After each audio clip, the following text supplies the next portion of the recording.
First ఇక్కడ cook అయిందండి. ఇప్పుడు లాస్ట్ లో మనం ముందుగానే 2 eggs బీట్ చేసుకొని ఇలా చేసుకున్నాం కదా, దీన్ని కూడా దీనిలో వేసి మిక్స్ చేసుకుందాం.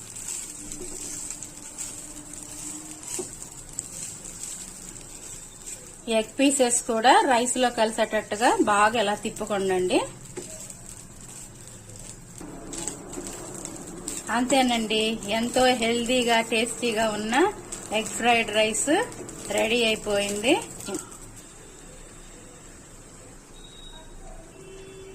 లాస్ట్ లో స్టవ్ ఆఫ్ చేసుకొని ఇలా కొంచెం కొత్తిమీరతో గార్నిష్ చేసుకోండి. అంతేనండి, చాలా సింపుల్ గా ఈజీగా ఎగ్ ఫ్రైడ్ రైస్ మనకి రెడీ అయిపోయింది. ఈ వీడియో మీకు నచ్చితే లైక్ చేయండి, షేర్ చేయండి, అలాగే సబ్స్క్రైబ్ చేసుకోండి. Thank you for watching.